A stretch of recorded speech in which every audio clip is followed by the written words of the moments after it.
Yes, big up, people. Welcome back to the channel. 12th man's back. We're back in the house with another Come on. Gooner to Gooner with one of my favorite Gooners, man, and one of my boys, Turkish. What you saying, bro? All good, my bro. Can't complain. Well, yeah, can't complain outside of Arsenal. I always have to caveat with that, so it's all mad. But Facts. in personal life, all good, man. Can't complain. Good, man. Still smashing it over there on the Big Six as well. One of the best out there, people. Make sure you're following Turkish on all platforms and you are following the Big Six. I'm sure most of you are. Most of you are subscribed. And looks like you're getting to 100K both on your channel and on Big Six very soon, bro. So congrats on that, man, because you deserve it, bro. Love G, come on. You're flying up there as well since you've been active on your channel. The people are supporting, bro. So long may it continue. Love that, man. No, thanks, bro. Thank you so much. I appreciate that as well. Make sure you're liking the video and subscribing, people. We've got quite a lot of you in here already, so please big up to every single one of you. Make sure that you are doing the following things: hit like and subscribe, and make sure, if you're not done so already, that you are coming to our live event at Hippodrome Casino. You can scan the QR code here. We'll see you all there live. It'd be great to meet you all in person at the meet and greet. There will be a live panel, or This Is London. Lead judges will be here. Sophie Nicolau will be there from Highbury Squad. And if you've not got tickets already, please make sure that you're getting on it and getting involved, people, because it would be great to see you all there. So make sure you do that. And also, make sure you're following our sponsors of the channel, Reality Raffles. They've got unbelievable opportunities to get you fans to games. At the moment, I'd recommend not coming to the Emirates unless you've got a good Kindle or book. But if you do fancy it, then please make sure that you get involved with the raffle. 99 pence for a ticket. FTM10 is the code that you need to win £500 worth of football match day experience of your choice. Your choice, your club, your stadium. I know it's not just Gooners in the house here, so big up to every single one of you. Make sure you show them some love. They show us some love. Listen, Turkish, at the weekend it went a bit mad, bro. Your fan cam went pretty much viral. I think everything you said in it was spot on, by the way. I was standing right next to you and I was just like, yeah, I kind of don't need to go on and speak to Robbie now because what he said. It was like one of those moments, do you know what I'm saying? Yeah. Look, man, I don't know if we can take the emotion out of it still because I'm still raging whenever I think about it. But I just want to get your thoughts without giving you any kind of specific question about where your head is at after a few days of contemplating what's going on moving forward and looking back at what has happened in the last two previous cup games now where we're pretty much out of both. Where are you at in terms of the management and the ownership with a transfer window that is now 14, 15 days in? Still no action, bro. Just talk to me how you're feeling, bro. It's not necessarily the result against Man United that did it or the result against Newcastle that did it. It's the way the club have moved off the pitch since the end of last season that's done it. It's just the light is shining brighter than ever on it now. My narrative hasn't changed over the last 6, 7, 8 months in terms of how I view that summer window. It was very like the ones in previous season under Wenger, where you need one or two players in specific positions and we don't get them. And we go into the season not ready. And when you go into the season not ready, best believe there's going to be a team that's ready. And that team happened to be Liverpool this season, funnily enough, with a new manager and no transfer window. So, like I said, the light shining brighter than ever on Mikel, on the club, on the activity off the pitch. And in turn, it follows on the pitch too. I've got gripes with a few players out there. I think we need to improve on a few players out there. But there came a time under Wenger, and I'm going to use Walcott as an example. And I've done this before, where how many times can I be fed up of Walcott starting for us? It comes down to the man that keeps on picking him, that keeps on giving him the new contracts, that keeps on giving him the new opportunities or the captaincy against Chelsea or so on, whatever it is. It's no longer on that person. So with Mikel, he never has the credit that Wenger has. So some of the decisions he made going into this season and some of the words he chose to use going into this season has sickened me, if I'm honest, because at one point I thought this man is a man that will challenge them. This man is a man that will demand of them. And I think he showed that over the years. And I think they showed support over the years, which, listen, he's ready to shout off the rooftops about the support they've shown. And he's done it again recently, I think yesterday even. That doesn't work when you're telling us we're light. That doesn't work when, journalists are asking you clear and frank questions about a forward and you're saying no and twiddling your thumbs and finding the words to make it make sense, which it cannot do. Like I said, the light is shining brighter than ever. This ain't a January where they can get away with there's no market opportunities. They've done that in the past, and there's been excuses there. There's no excuses this January. There's players available galore. You know, players are moving in positions that we need improvement in. Literally no excuses whatsoever. Even before the window opens in January, you hear the whole PSR stuff. We're clear, we're good. You see our wage bill is about 100 mil off Liverpool and City. So you think we're in a good place financially to go do what we need to do? But more for you or more for us if you believe that, because why didn't they do it in the summer then? Once you've shown your hand in terms of a lack of ambition, and this is the first time, I guess, whether it's Kroenke or Mikel, this is the first window, the summer one just gone, where you look at it and think these men don't want to win. Once you see that, that's an indicator of what they are. That's not a flash in the pan. That's not something that you can be like, oh, you know, foot off the gas, we move again next time. How? They've done this before and we've allowed them to take their foot off the gas. So why is it acceptable to do it 21 years in or 5.5 years into Mikel or 6 years after be excited? I struggle to make it make sense, but that's why I mentioned certain groups of fans that you know I look at more as customers, because it's nice to create a good atmosphere. It's nice to support the players. Of course, that's what football's about. But at the same time, football is business now. It's not 20 years ago. It's not 20 years ago where your wholehearted support is for the club. It's your wholehearted support can be manipulated for the business. And that's what they have done and are doing. And that's their MO as owners. So why should I just blindly support? Some might say you're not a fan of the club. I'm not a fan of the business. Get it right. There's a big difference there. And if you don't understand that difference, then I don't want to engage. Because if you can't understand the difference and admit there is two entities here, Arsenal Football Company and Arsenal Football Club, then I don't wish to engage anymore, because I'm done with these dense people that just don't like you. It's the way the world works. Billionaires take the piss in everyday walk of life. Everyday walk of life. You step out the house, you go to a shop, the taxes, the inflation, the road tax, or wherever country you're independent, all the rich take the piss. They're the winners. At the end of every day, wherever you are, whether it's here or Australia, they are the winners. They sleep well, knowing that when they're sleeping, they're making money. So why should I take my foot off next? Why should I, that is the way of the world. So is it a surprise that is the way of football now? Is such a big business? It's not a surprise to me. But if you can't admit that there's a big difference between a business and a football club, and if you can't admit that your support as a fan of the club can be taken as your support as a customer, like any Apple customer or any Nike customer or any HelloFresh customer. That's how our owners look at things. And listen, I'm not absolving Mikel of any responsibility here.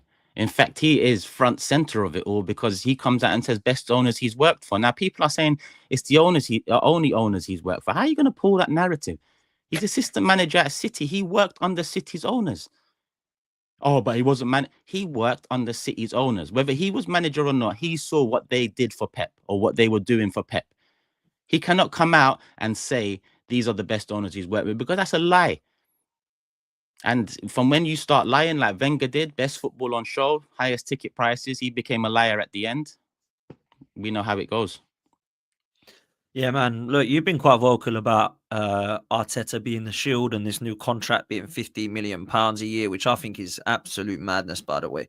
How he's justified getting spent that much money. It wasn't like Real Madrid were knocking on the door saying, let us know when you want Mikel got rid of. It wasn't like when Pep Guardiola potentially leaving Man City, he's the one they want next and they're circling him. And none of this stuff was happening from what I could understand. So I find it very, very bizarre. But I want to just touch on this fan base thing, because you and I see things very similarly, right? And I watched your fan cam and I watched it back. I watched it live and I thought to myself, yeah, everything you're saying is spot on. So I'm not really the guy that can answer this question.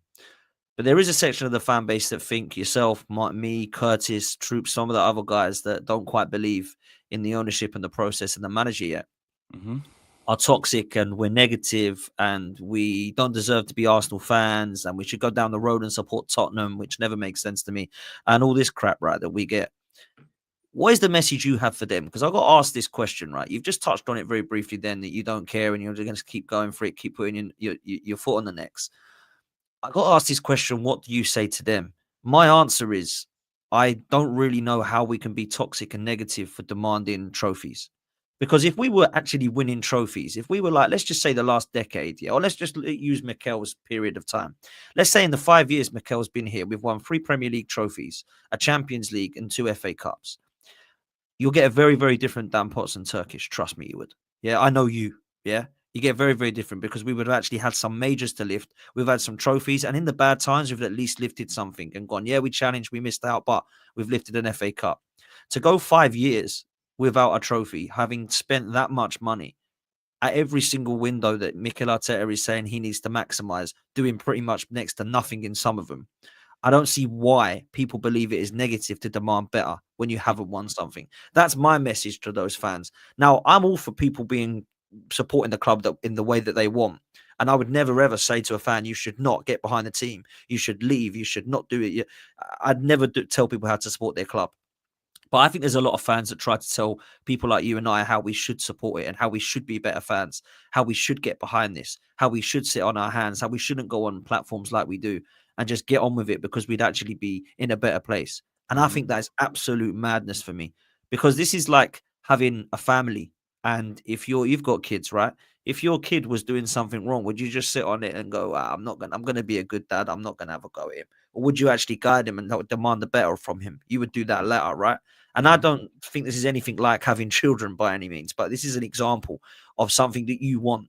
If you sit there and you be quiet, the Cronkies are like, stadiums are full, they ain't winning nothing, they ain't moaning.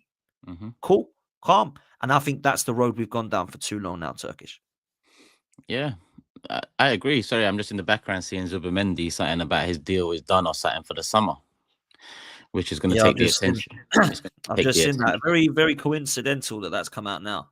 Of course it is, but why summer? Like summer, I don't care about summer yet. That's fine. I like we're moving ahead, and it makes sense. Jorginho, Partey, last few months, Zubimendi comes in, but let's not. This is not a time to start clicking heels and running away and tap dancing, right?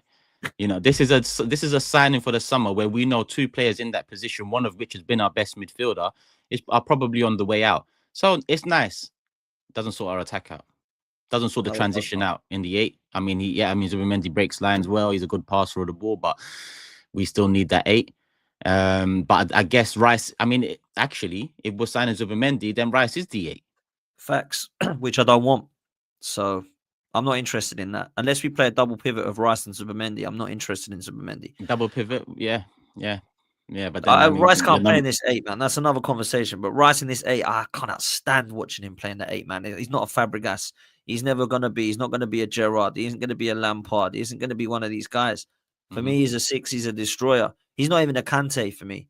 He's like, for me, when I look at Rice, I think, attributes of a kind of different level, because he's nowhere near as good as these, a Rodri, a Sergio Busquets, a Michael Carrick. He's in that ilk for me. He doesn't sit there and do box-to-box stuff. He can drive it forward. But look, that's another debate, man. But yeah. But yeah, on your question, on the question before in terms of telling fans and what people think I tell fans. No, I don't. If you're a positivity merchant, I'm not telling you to be like me. I'm telling you in times like this, shut the fuck up. I'm not telling you to be anything else. Just sometimes zip it. Sometimes if you're not up for the battle, or you're not up for, the challenge of giving your honest critiques and hoping that it might help change something, just shut up. I'm not asking anyone to change. Just shut up. It's not time for rainbows and golden nuggets and all of that shit right now. So, if that's you, be quiet. I'm not saying change, because equally, I feel like supporting a club is getting behind the players, believing in times of need, but equally it's putting pressure on, especially when you support a club like Arsenal, to succeed, to win, to progress, to show ambition. Our manager said maximize every window. So don't be telling me in the last 2 windows we've maximized it. We haven't. So what's happened? So I don't ever tell fans how they should. Trust me, there's groups that piss me off a hell of a lot, because I just don't understand this rainbow and golden nuggets thing. I really don't. I don't know how you can live life like that when you look around the world. And again, I'm going to look at the world and say it's fucked. You can see billionaires taking the piss left, right, and center, wars going on left, right, and center. So why would football be any different now? It's a business. You know, it's a very thin line between being a customer and a fan nowadays. And if you're not aware of that, then it's very blurry. It's very blurry. Just shut the hell up, because I know the difference between them. And I'm not acting high and mighty here. I think everyone should know the difference. It's not this ain't genius to know. This is just common sense. You look around the world. You don't even need to look at football. You look around the world, and it's billionaires taking the piss. So, you know, just understand that thin line between the customer and the fan. And if you're not of that ilk, that is up for a battle, or, you know, is capable of showing emotions and keeping, you know, on track in what you're saying, then be quiet. Be quiet. Facts, bro. Look, I'm with you, and I get quite a lot of it as well. I get quite a lot of people that try to sort of suggest that fans like me are no good for the club, and it puts a negative shine on it. Look, they're doing a good enough job of that in my eyes. They don't need my help for that. Trust me. Particularly at the moment.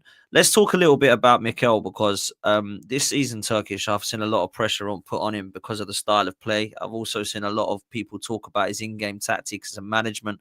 I personally feel like his substitutions are the most predictable they've been in years. I look at it at the moment, and I feel like for the first time in what's been the best part of a couple of seasons, he's running out of ideas again now. I don't think any of the signings this summer have worked, and I know that we've put pressure on Kroenke's and board, but he's a massive part of that as well. I saw a stat suggesting that we've played hardly any minutes out of the 4 players that have actually been brought through the door. You've got Neto, who's not kicked a ball yet. Sterling's only just come back from injury again and hardly played. Marino's not featured as much because of his fractured shoulder, but when he hasn't really done much for me. And Calafiori looks like another injury-prone fullback, which we're getting used to at Arsenal Football Club. So what have you made of it so far with Mikel's style? Because right now I'm watching Arsenal and I'm really not enjoying it, Turkish. I'm really not enjoying it, bro. Yeah, an influx of people now saying it's not the manager, it's the players, or bringing out the stats saying, look how many shots we've had. It is the manager. That's ultimately what it comes down to, especially when that manager was made manager from a head coach. That comes with more responsibility, especially when that manager signs for 15 million and says best owners. That comes with the responsibility. So everything we're seeing that ultimately comes down to Mikel, whether that's Havertz and my frustration with him. Why do we have him? Mikel. Whether he's the highest paid, why is he the highest paid? Mikel. Why are we a bit stiffer, less, you know, less fluid than we were maybe 2 years ago, or over the last 80? Mikel. So as much as over the years, I've given him credit. Don't forget, like, I don't know if I've said it on here, but I've said previously in years gone by, look at this team. If I take myself back 12 months or 12 months before that, where we was midway through both seasons, where first one leading, second one coming back into it, I always said, I look at the team and I don't really see world-class talent. So I'm looking at Mikel and saying, well done. Like, you're getting the best out of this team. He's showing something as a manager. And that's what helped me turn the corner with him, because he's showing stuff. In my opinion, challenging with that squad or that starting 11, I was very surprised both times. But that's what he done. But that built the trust and then you come to this season, and some people say the summer we made profit because Kroenke's looked at Havertz and Rice and said to Mikel, those were your 2 big signings. You have to get it over the line now. That must mean they're furious now. You cannot give an ultimatum like that, and then, you know, halfway through a season when you're out of a couple of competitions, the league is looking unlikely, and the Champions League is a lottery at best, a very difficult lottery. They must be furious, but I doubt they are. We hear Josh Kroenke is coming in to speak to Mikel. Maybe that is for Zubimendi, or maybe this attacker that needs to come in now. But again, it's the habit. It's like, why has it taken 14 days and a couple more injuries to push what was it? Is it breaking news that the transfer window opens in January? Why couldn't Josh come in November or December or October? Why wasn't this done in August, June, July? You know, now it's breaking news. Josh Kroenke is coming to London. Hey, 14th of January. Well, what's he been doing? What's he been doing? So it's a lot of it's on Mikel, man. I mean, I don't know. People will say that the last 2 years falling short has had an effect on him. He's a manager that's learning, and has been learning. But like I said, when you sign that 15 million contract, it's not honeymoon Mikel anymore. You know, I can on one hand say he's still a young manager that's learning, but on the other hand say he's the second highest paid manager in the world. Deliver. And I'm sorry, like I said, this ain't a shelter. So as much as you're learning, learn. But you know, don't take 6, 7, 8, 9 years at my club to learn. Yeah. So Mikel has to take a lot of this on. and he keeps on coming out in the media to first back the owners, people are really trying to read between the lines of the lines by saying he's putting pressure on the owners when he comes out wholeheartedly and says, again, these owners have supported me. Stop trying to take the attention away from Mikel as well. Just be fair across the board. Like, I don't know why people just in this day and age just love off players or love off managers, or it's like they're in search for a new dad or something. Like, bro, none of these men are your dad, your uncle, nephew, son. None of them care about you like that. So, you know, at the end of the day, Mikel, a lot of it's on him, whether it's the personnel, whether it's the way the attack is not ticking, or whether it's the way he's conducting himself off the pitch as well. This year hasn't gone well for him, in my opinion. No, I agree. It hasn't gone well at all. And if I'm honest with you, you and I have both spoken about this. I don't understand his press conferences anymore, bruv.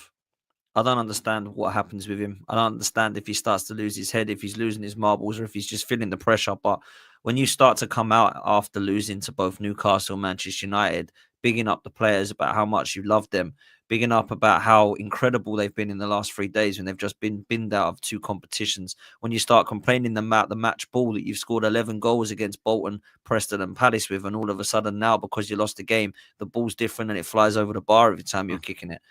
I look at the situation with the substitutions right now and I'm thinking, I could name these substitutions. It's going to be Trossard or Martinelli on for the other. It's going to be Sterling at the moment on because we've got injuries on the right. It'll probably be Thomas Partey or Jorginho coming on in midfield. And if we do feel like we need something, then fling on one of the left backs because we've got 12 of them, either Zinchenko, Tierney or Calafiori. Yeah. And I think if I know that and other fans are laughing at that, we know what's going to be happening, right? So I think he has a lot of pressure, but I also think there's a lot of blame pointing his way, and rightly so. Because as much as I don't believe the ownership is serious, and as much as I don't believe the board is in anywhere near good enough experience or shape to compete, I look at what he has been given, and it isn't like he's been given like, you know, bread and water.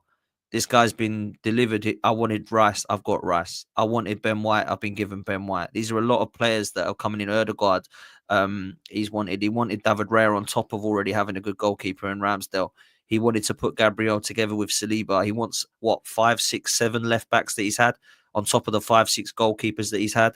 He's been trying to muck around with this midfield for so long.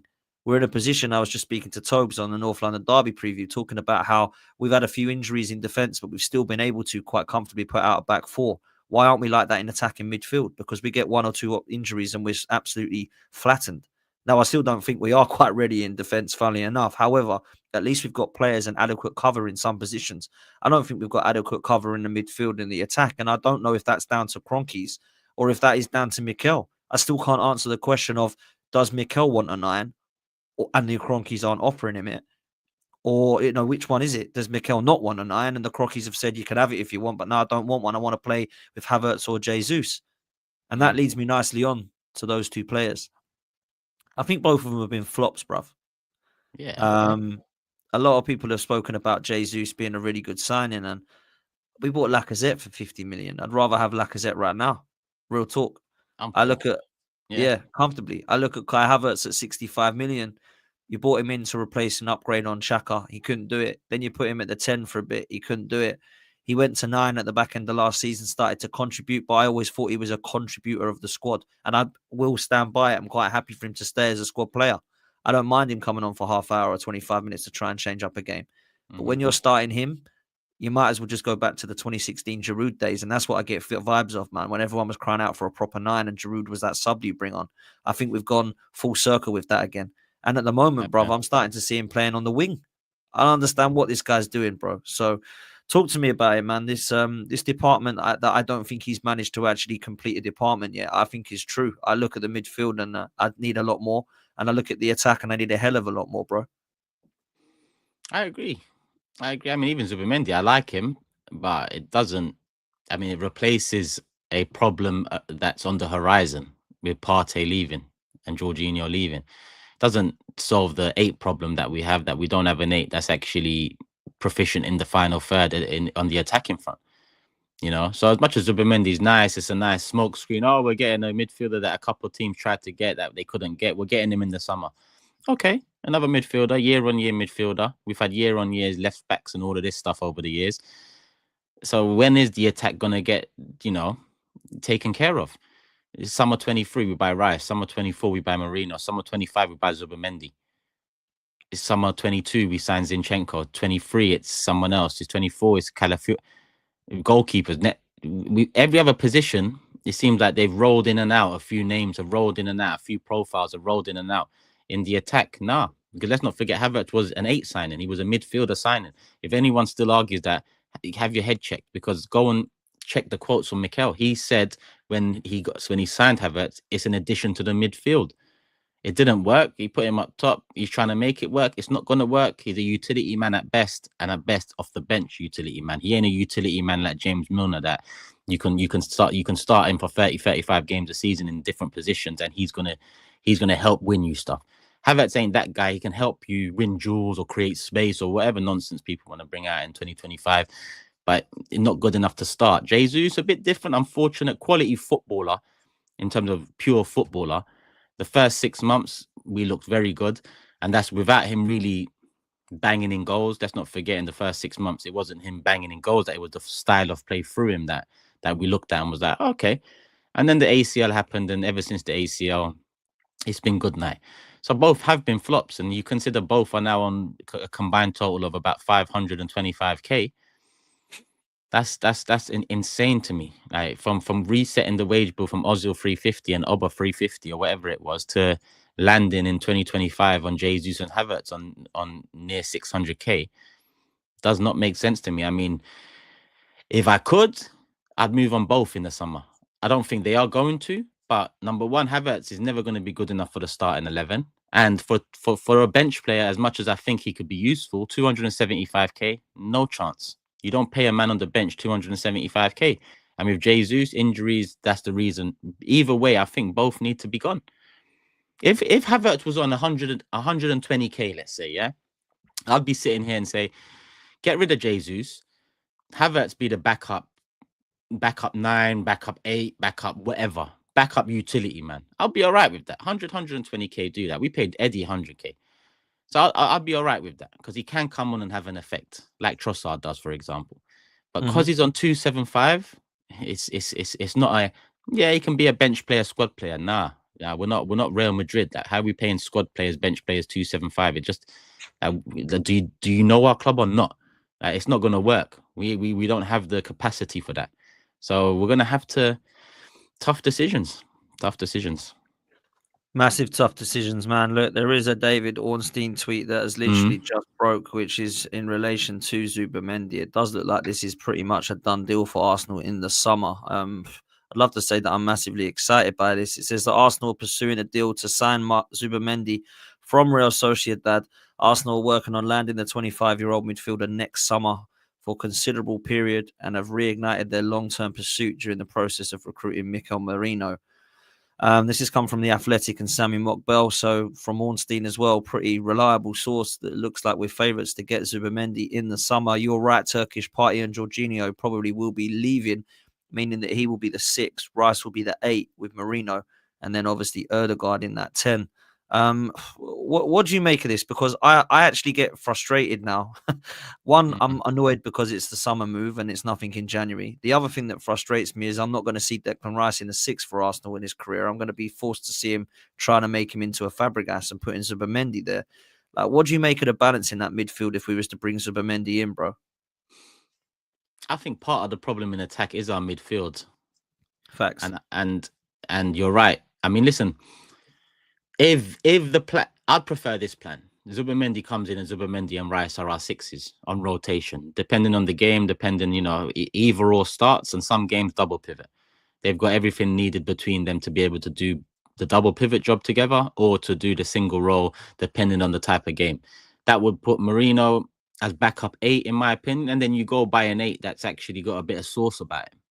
If that is the plan, then it does look good. It does sound good going into next season. You have Zubimendi and Rice as the 6. You have Marino and a new 8 as the 8s. And then you have Odegaard and hopefully a new 10. But we're already going into hopefully this, hopefully that, hopefully. It's already going before even going into attack. So what I'm saying is far-fetched. It is far-fetched. It's more likely going to be Zubimendi 6, Rice 8, and then Odegaard 10.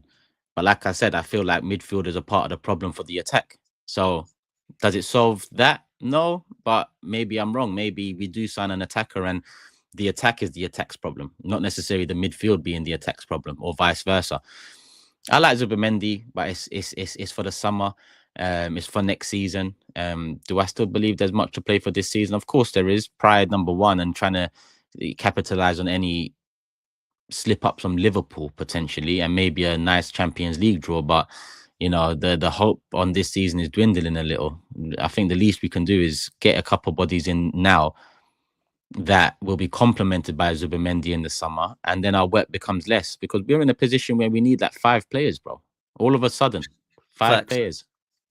Facts. This is the thing. People say we need a striker. Yep, we need a striker. People tell me we need a left winger. People tell me we need a right winger. People tell me Odegaard's got no cover. People tell me they're still worried about Saliba. People tell me they don't know who our left back is yet. And people tell me we need a left 8. So I'm thinking that sounds more than a striker to me. Mm-hmm. Yeah, so, definitely. You know what I'm saying? Let's say Nwaneri has emerged as Saka's backup. Let's just say that. Okay, so next year, Saka and Nwaneri on the right. Who's Odegaard's backup, or who's Odegaard's competition? And to be honest with you, you could be shrewd and buy a natural 10, and then Odegaard becomes the 8, and then Marino becomes the rotation in the 8. You could be shrewd like that, maybe cover 2 positions with 1 signing, because I think Odegaard suits the 8 more. But I don't know. It's just that their version of shrewd is, when you need, their version of shrewd is that you need two puzzle pieces, and they buy Play-Doh, because they think to themselves, well, this Play-Doh can fit in both pieces if I cut it the right way. Brother, we don't need Play-Doh for the final pieces. We need the final pieces, yeah? The pieces that, when you click it in, it's like a sense of satisfaction. It's perfect. Click. Play-Doh, fuck all of that. Yeah, I'm tired of molding man into different positions. We've got enough molded man on that pitch as it is already. So enough of the Play-Doh. Let's get the final pieces. Facts, man. We were told we were sprinkling gold dust and we'd be getting world-class players in once we got back to the Champions League. So far, I see Declan Rice coming in. I don't think we've replaced Aubameyang. I still don't think we've upgraded on replaced Granit Xhaka. I still don't think we've actually got a better left back than Kieran Tierney. It makes me laugh that he came on yesterday at the weekend and put in an unbelievable ball. Overlapped, crossed the ball in, no one there. That sums up everything that Arsenal are trying to do that's failing, because they haven't got the striker we want. Kieran Tierney's old school. He goes down the line, he beats his man, he whips the ball in, and he's like, well, that's all I know. We don't play like this. So this is why he needs to go, because he's like, I don't suit this style. Like, I'm beating my man, I'm going down, I'm putting the ball in, and no one's there, because we're playing a false 9 that's on the right wing, and he wants me to invert and not go down the wings and cross balls in. And I just kind of felt sad, Turkish, because that's a player I like. And people say he's injury prone. Yeah, he is injury prone, but so is half of our squad. So he's actually played a lot more. I saw a stat the other day that showed each position who's played the most minutes under Mikel Arteta. Tierney was our left back. So people make me laugh when they say that he's always injury prone. He's less injured than Tomiyasu, less injured than Zinchenko, less injured at the moment than Calafiori, less injured than Jesus and Partey. We're getting rid of him. And he's a player I like at 27 that could still revive his career with us. And unfortunately, he doesn't suit a system or narrative that Mikel Arteta wants to play. And then the fans get behind it. He can't invert. Good riddance to him. Someone said to me at the weekend, good riddance to him. He's always injured. I thought, are you mad? But you want to keep Tomiyasu and Zinchenko and Jesus and Partey and all these guys. Well, they wouldn't agree with everything. So they might have contradicting comments you hear from some of these people, because they don't really care. Whatever the club do, yeah, good riddance. Oh, good, yeah, it's about time. What about the other guys that it should be good riddance to, or it's about time to? Oh, you don't want to talk about them because they don't want to talk about them. Okay, company man, customer, shut the hell up. I'm tired of them. Bro, facts, man, facts. Look, let's move to tomorrow night's game, because it's going to be mad. It's a North London derby. I can't lie, bro. I'm not looking forward to it. I think it's going to be a stinky game from both sets of players. We've got injury problems. I think Timber looks like he might be a knock. That means Partey's going to be right back if that's the case. Calafiori looks to be injured, which means Lewis Skelly will play left back, I imagine. And then in midfield, that'll probably leave the options of either Jorginho or Rice in the 6 and Marino and Odegaard, unless he goes with Jorginho, Rice and Odegaard. And then at the top, it's either start Sterling or play Martinelli right, Trossard left, and then through the middle, Havertz. What do you think the team will be? And how do you see this one going, bro? On the team, bro, I don't care, bro. I'll be real. Yeah. Like, we're in a position now where the other day I said start Cabia on the right against Man United, bro. And in terms of my bag, that's the last player in the bag I had to pull out because I don't know anyone else. So do I want Sterling to start? Do I want Trossard to start? Martinelli or Havertz? To be honest, I want none of them to start. But we can't go play the game with 8 men and no attack. I think Sterling, I'd give him a start if I'm honest with you. I'm not one of these fans that are making a meal of his appearance against United, but there was intent there. There was some directness. There was, funnily enough, he beats 3 man, and then he comes back out the box and beats the same 3 man outside the box as well. And it's just like, what are you doing at times? But at least he's beating man. In that moment, I saw him beat more man than Martinelli, Trossard, Havertz all season. Pause as well, by the way. Beating man all over the gaff. It's crazy. But yeah, I'd start Sterling on the right. I'd start Havertz up top, and I'd start Martinelli on the left. Go with our 2 most direct wingers and our space creator and see what happens. Facts. That's exactly what I would do, man. Exactly the same team. I'd have Sterling right, Martinelli left, Havertz up top. Trossard's a sub for me. Odegaard will be in that role. I would play Rice and Marino because Partey's going to have to play right back. And then Lewis Skelly, I think, left back. I actually quite like Miles Lewis Skelly, if I'm honest. Gabriel Saliba. I love MLS. That guy's been my standout. Standout sounds like he's our best player of the season. He's been the one I'm most like warm to this season. Do you know what I mean? Like, he just come in, no one expected anything of him. Top level performances. He beats players better than most of our side. He's on it. He puts himself in danger moments, and sometimes you might think, shit, he's held on to it too long, but he's out and he's beaten 2 man because of that moment he's held onto the ball. And that's an art that not many players have, especially in our side. So MLS, that's one player that I really like the look of. I can't lie to you. Very mature footballer for such a young man. Mature, confident, and aggressive. I like it.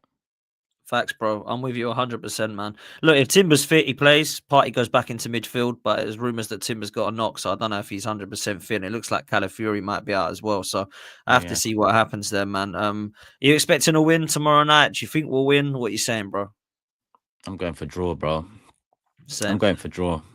Styles make fights, so obviously they're very open.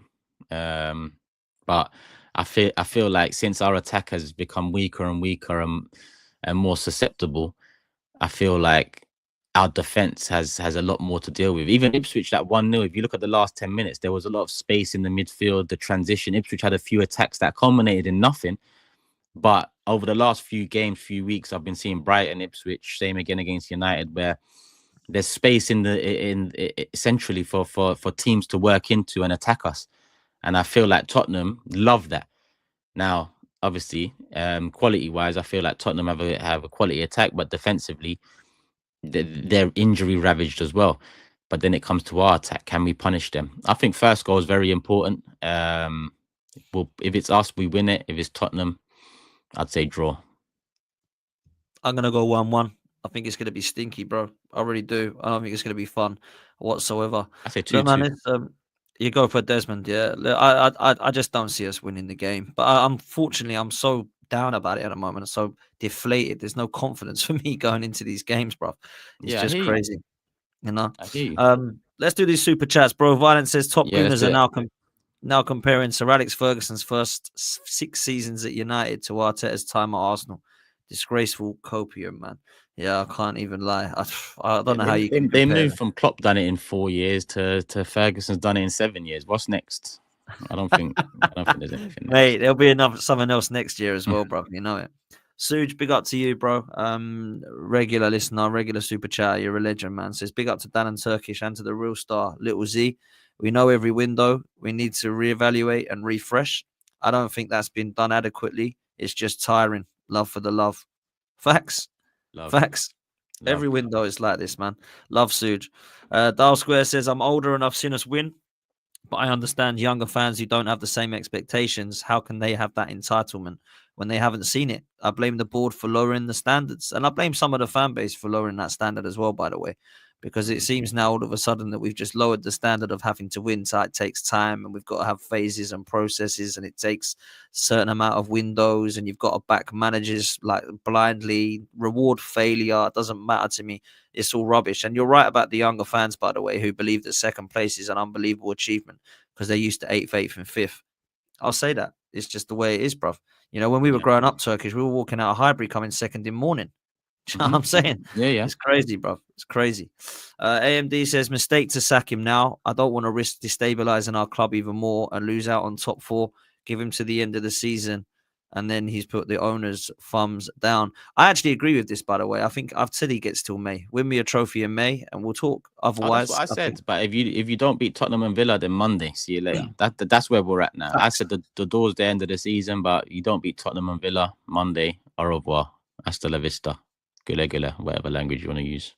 Brother, you're speaking absolute facts. I've said the exact same thing. Happy to give him till May, but if he loses out on that as well against Emery and Spurs, you can't really lose to Man United as an Arsenal manager, to Man United, your biggest rivals, go out of a cup yet again in both of those cups, which we were pretty much out of, lose to your North London rivals, and then lose to your ex-manager again. Nah, you can't last if you do that. You can't last. Capre says Arteta saying now we're looking to buy. Is it a smokescreen? This does come out quite a lot, and what makes me laugh is they're trying to like soften the blow, aren't they? Zubimendi said this summer, but it's gonna happen. It's gonna happen. It's like, hang on, man, don't we need a striker this window? What's happening? It's mad, bro. Absolutely mad. Zubimendi Bumba, guys, but we need someone for now. I think this is absolute facts about the Arsenal. It's come out from Fabrizio Romano and David Ornstein now. It looks like Arsenal are going to get Zubimendi in the summer. So we'll see what happens there. Suja's got a question. He says, we know strikers can be headstrong and got a big ego. Would this be a reason that Arteta hasn't looked at a 9 who doesn't fit his way or else? Yeah, I mentioned that the other day. Arteta hasn't proven he can work with any big egos yet. Every single one he's worked with, it has been, shown the door. Every single one. So that, big attackers come with big egos. Facts. Nah, facts, bro. Andy Hart says, Turkish on point as always. Arteta's lost another season, thrown away, and the Cronkies too interested in the LA Rams. Enough is enough. Arteta must go. Well, I agree with that if he doesn't win a trophy, that's for sure. Ricky Proctor says, big up to Dan and Turkish. You both mentioned, and I've seen it in his words, ego and arrogance. FFS, what has he achieved as a manager or a player to have this kind of ego? It's not even really the ego that frustrates me. It's about more than that for me. There's so much more about Mikel Arteta that I've just been disappointed with, particularly this season. Andy Tart says, what decent forward or winger would want to work with Arteta? He's inept, he's lost, and I believe even he now is seeing the end. I mean, you did say the beginning and the end, to be fair, your fan cam, and I kind of thought, yeah, I can't even deny that. Like the way that he is around the place, it does feel that way, to be fair, bro. V Casual Gamer says money on Arteta trying to save on Nkunku. My God, we get Rashford or Nkunku or Evan Ferguson on loan, bruv. It's just a sort of window I can see happening, man. It really is. FC, man. Shelter FC, facts, bruv. I remember you saying that as well. Lawrence says, morning, lads from LA. I hear that Josh will be at the game tomorrow. Could that spell the end for Arteta if we lose? I don't think he's coming to the game to put pressure on Arteta. I think he's coming to show the fans that he actually does half care, or it might look like if he does that, the fans might think he cares. Maybe he's coming over to have a chat with him about that transfer window, like you said, Turkish, but it's kind of late for that. He should have been discussing that in Christmas time, in my opinion. Trust me. Crazy. Dark Square says, last couple, good to see club being proactive. Sorry. Obviously, briefed the media to stop pressure. Our best performing midfielder was Rice. Jorginho double pivot. Zubimendi's a younger version. Oh, I see what you mean. The Zubimendi signing. I wouldn't say it's proactive though, bro. In my opinion, but there we go. Yeah, SG says, yeah, disagree with you, Turkish, regarding Erdogan in the 8. I would sell him in the summer. Wow. And buy Musiala when he has 1 year left. Nah, you don't sell Odegaard, man. You don't sell it. I get the gripes. I get it. But why not have Musiala with Odegaard in the squad? This is where we need to get to. We need to get to quality rotation, quality off the bench, quality together. Why not Odegaard in an 8 and Musiala in a 10 against a game where you expect to have the ball, you expect to be dominating, and it's a low block. I think Odegaard's qualities in terms of his defensive intent, is his hard work rate. I think it suits more an 8 than it does a 10, because even in the attacking side, he's missing something to make him that great number 10. and I don't think he's going to get it. It's just natural. So I think if a Musiala was to be available or was to be entertaining or Verts or whatever, you don't sell Odegaard. You have him in and around it. I'm with you. I think Odegaard's an 8. I think Mm. he's an 8, and I think he's a Bernardo Silva, and we're looking for our Kevin De Bruyne. That's what I personally think. You don't get 26 assists in your Arsenal career as a creative number 10. Like, he's a great player, Yeah, but he's yeah. not the one we want, man.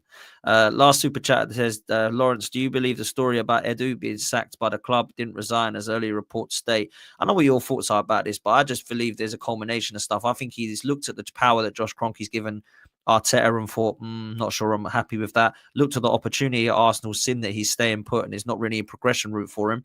And I think Marinakis has offered him an opportunity as CEO at Forest he can't turn down. That's my honest opinion of it, man. But I don't know where you're at.